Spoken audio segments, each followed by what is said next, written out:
It's Klayton, aka Celldweller, and today I'm here to talk to you about the very sweet sounding Aphex Exciter.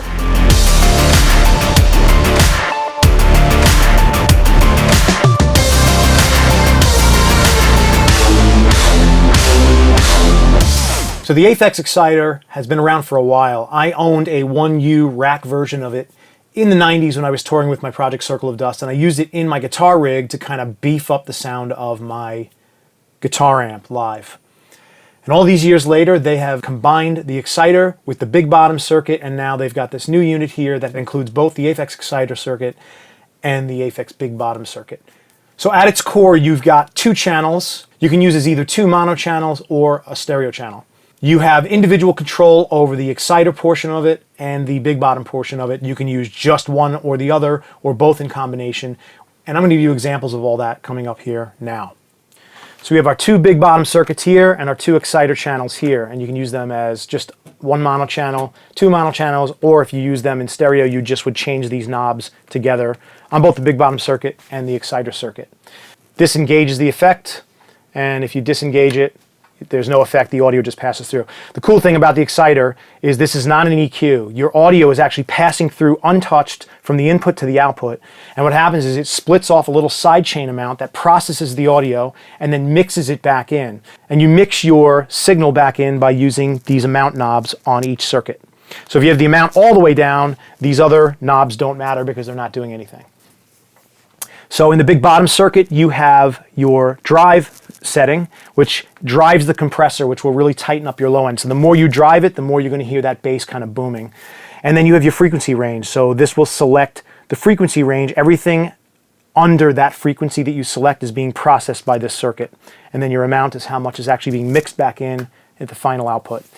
Pretty much the same for the Exciter. You've got a frequency range. It creates even harmonics above whatever frequency you select. So whatever frequency you select here, it will create even harmonics above that.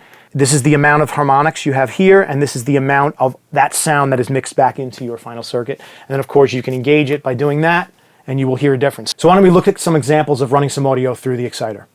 So here I have a great sounding plugin. I figured let's take some digital synth and try to warm it up and make it sound good through the Exciter. So Leonard Digital Silent, many of you are familiar with this, is a great sounding plugin, and I wanted to use this as an example of a before and after. So I created an arpeggiating bass line, and I assigned an LFO to the filter cutoff so that we get some brights, and then when the filter closes, you'll hear a lot more of the low end, and it'll kind of go back and forth. Remember, we're dealing in subtleties here, so you may not hear a massive difference if you're just listening through your iPhone speaker. You may want to put in headphones or listen on something a little more decent, but this definitely affects your sound in a very good way. So here's that silent pattern with no processing.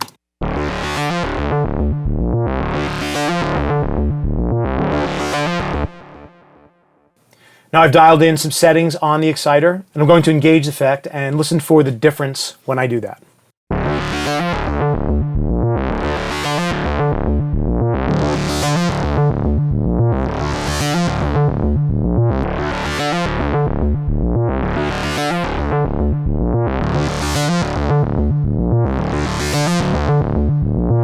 And you can control as little or as much as you'd like of each effect. Here I'm using both the Big Bottom circuit and the Exciter circuit because I kind of wanted to make it a little more extreme so that you can really tell the difference as much as possible.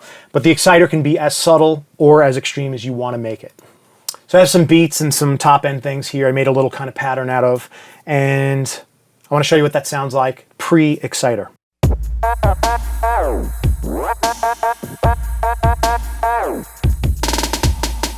So that's pretty simple. Let's actually listen to what that sounds like when I A/B that with the effect on and off. We're going to start with it off.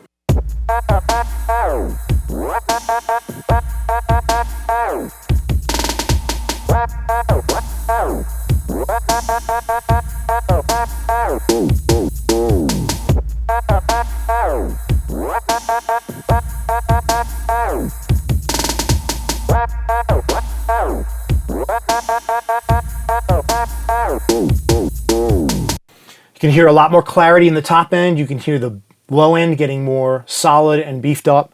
Just in general makes everything sound good, and it's kind of cool to know that your audio is not being affected in a negative way because your actual audio you're sending to this unit is just passing through to the output. and you're only mixing in the effect in whatever amount you select. How about a vinyl beat? Let's do the same thing.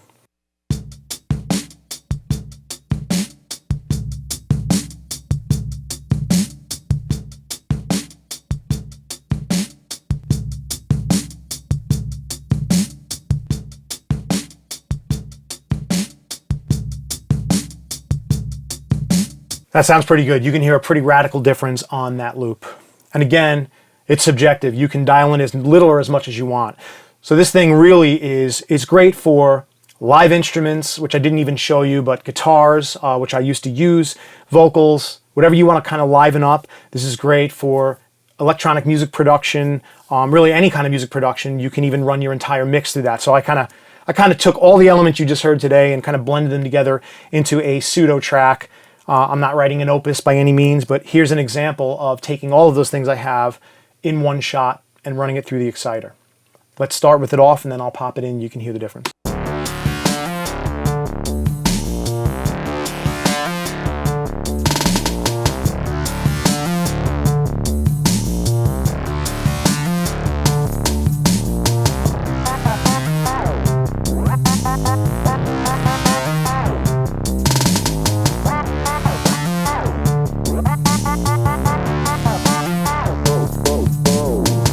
Thanks for sticking all the way through this episode of Celldweller Production, and I hope you learned something great about the Aphex Aural Exciter. So more of this content on my channel, so subscribe to my channel or save this playlist for more stuff that's coming up. Until next time, this is Klayton, aka Celldweller, Circle of Dust, Scandroid, etc., signing off.